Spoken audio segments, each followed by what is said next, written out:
Hey everyone, Brendan Satter here. How are you? Thanks so much for joining me and welcome to another episode of New Music Finds. This is where I like to collect together all the different things that I picked up over the past week, present them to you guys, give you a little bit of background on it, and maybe even turn you on to something new.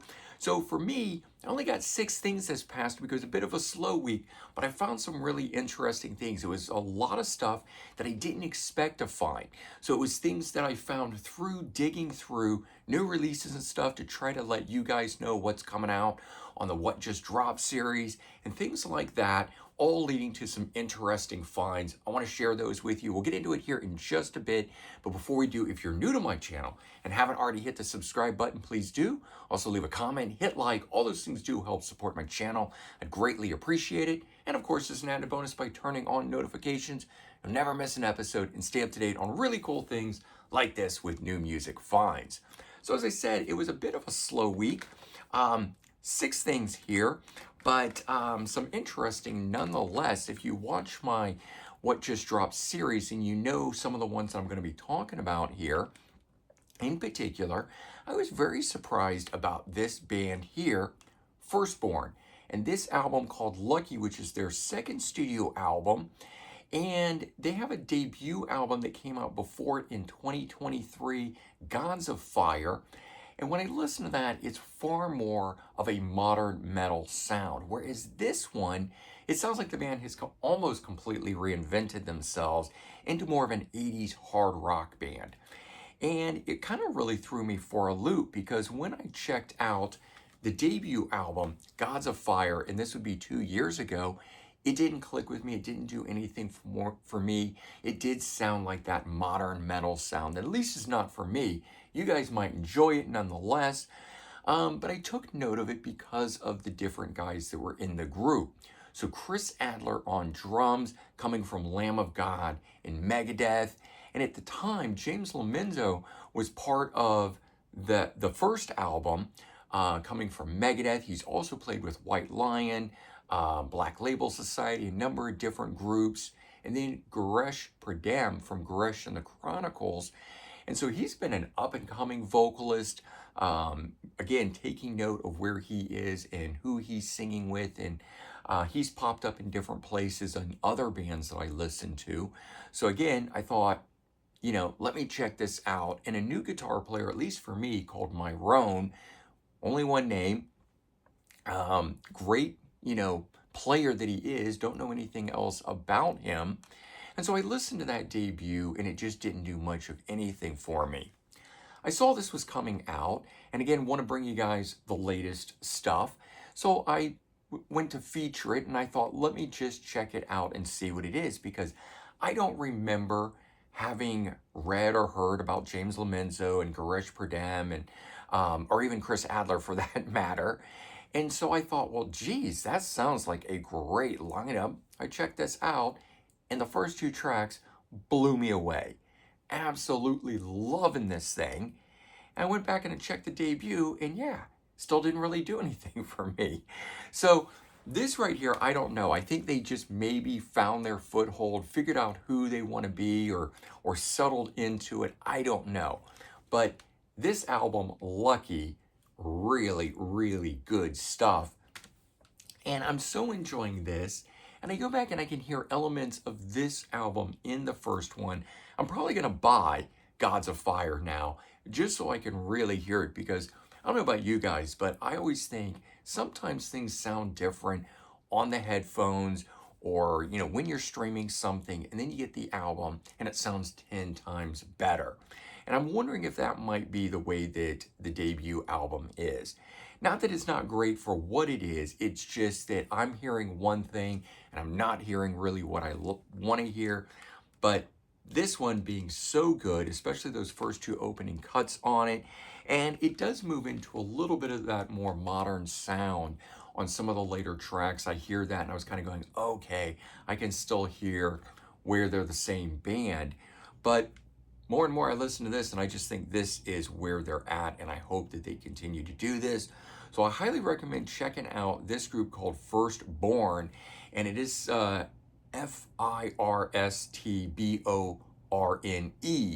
the E on it. So, there's a number of different artists. And for a little bit, I thought maybe they were two separate bands. Maybe I was looking at a Firstborn spelled without the E, this one here being different. But no, in fact, it does look like they're one and the same. And even before I got ready to film this here, I went and did some more research on it just because, crazy thing, let's make sure I get this going the right way here.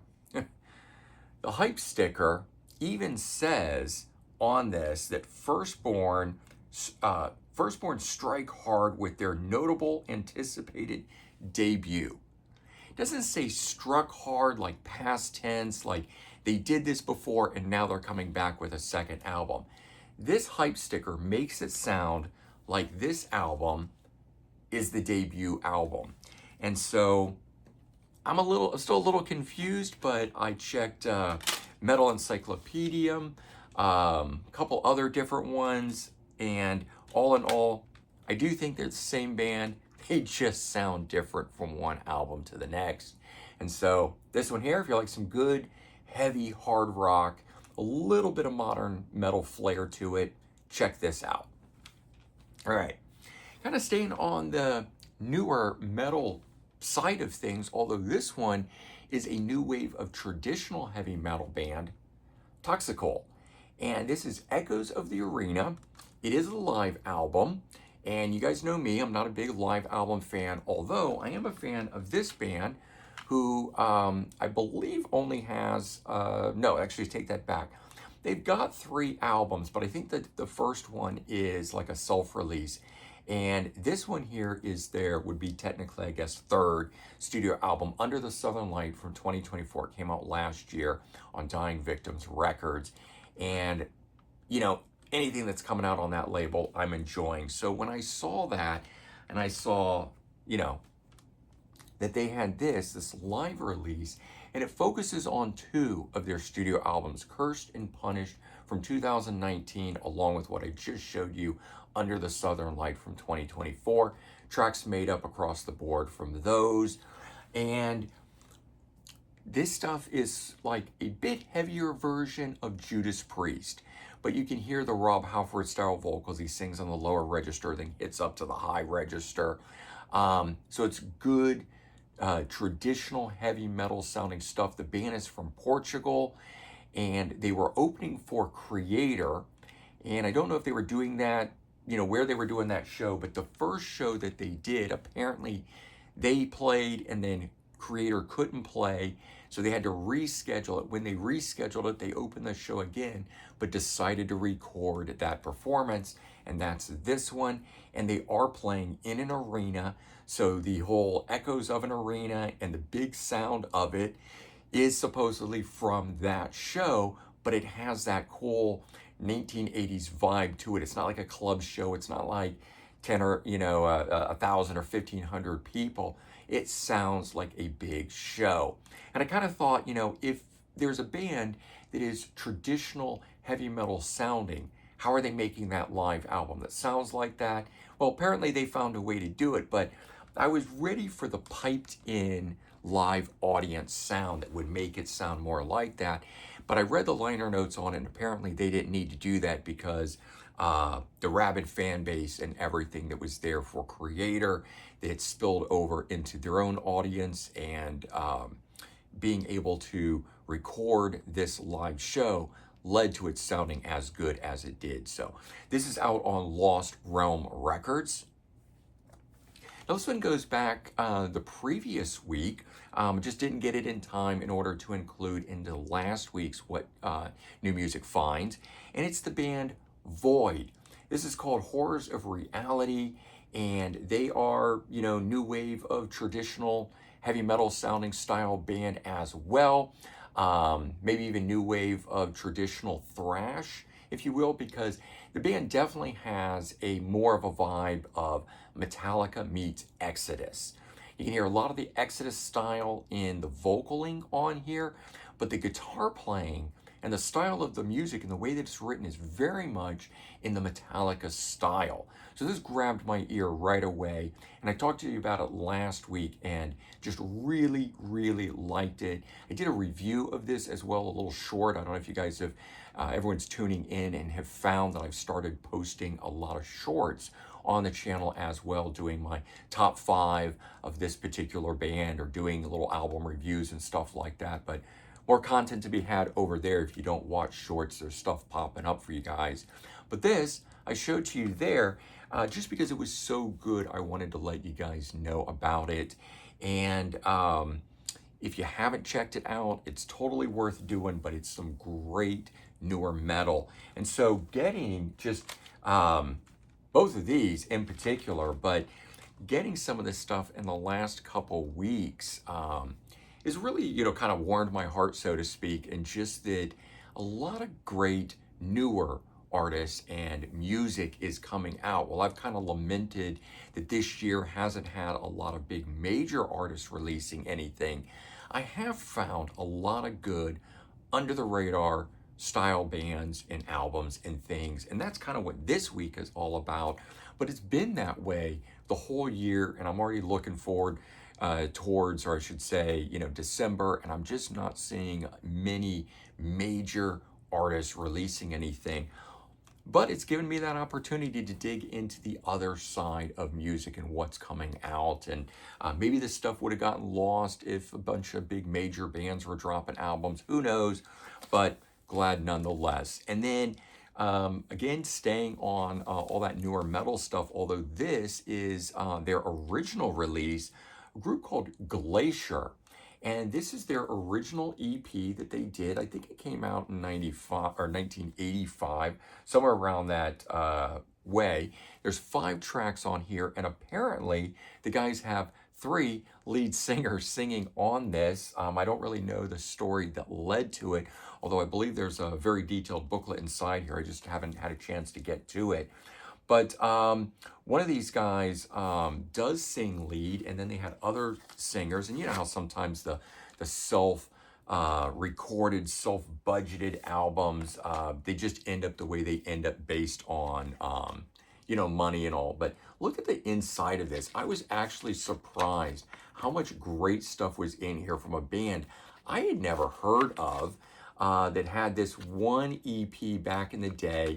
And then they reformed and did put out an album, maybe around 2020, give or take. I don't know what year it was. Lyrics and everything are still in this as well. And apparently they've got something, working on something new too, but I just never heard of these guys. And this is on the great High Roller Records label that does a lot of these cool things. This is in a slipcase, by the way. I don't know if I showed that to you. So kind of cool when the CD itself is different than the slipcase. It makes me like slipcases when there's something different. So these in particular I hang on to. So this, I'm not a big fan of EPs, but I am a fan of classic stuff from back in the day getting its due and its reissue. And I wasn't able to check out any of that new stuff. I'm gonna have to try and see if I can hunt it down. Maybe I can find it on eBay. But I heard this and it just really clicked with me. So added that to the collection as well. Having a good old classic metal week this past week. And moving on into another reissue that just came out, but it's been a few weeks. I don't remember exactly when it was due, and it took a little bit for it to come in for me, but Van Stephenson and this album called Suspicious Heart, which I don't remember if this one was very successful or not successful. I know his previous album did have some success for him on one of the songs. I want to say it was called China Girl, but I could be wrong.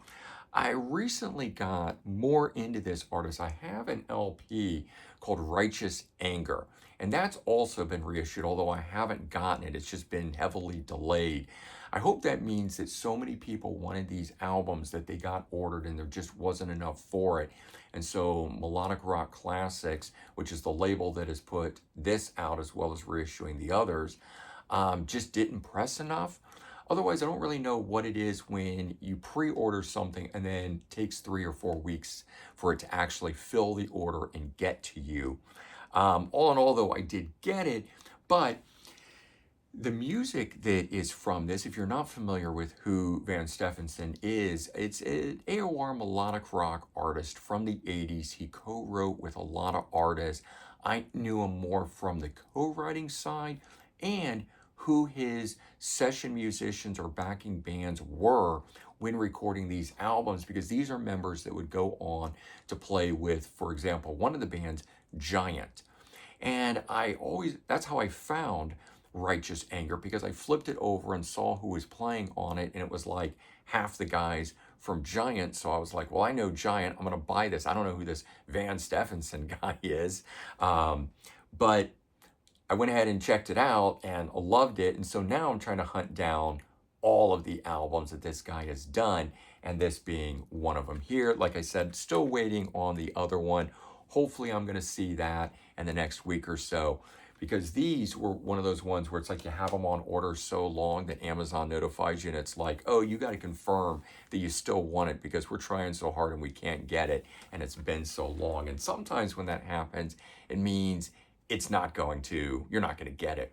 But I also think sometimes I will do it and I will hit the confirm, and then like 2-3 days later, the order fills. And I'm like, why is it filling that quickly after not being able to get it for so long? This was one of those things. It popped up after weeks and weeks of it being on order, and it's like, you have to confirm, and I confirmed, and I think the next day it shipped. So who knows? Nobody knows really what's going on with Amazon and all of those sort of things. Okay, in one of the previous episodes, I showed you the reissue of Yesterday and Today, Struck Down.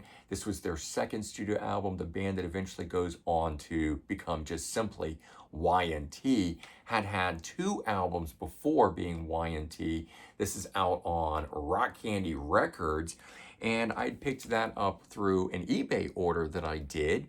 And that place that I was ordering through did not have this one, the debut, and so I just hadn't gotten it yet. And finally, I think it was through eBay, not eBay, Amazon. I'll throw things in my cart and I'll just sit and wait until they have a Prime, delivery type thing on it available, especially when it's an album I don't necessarily need.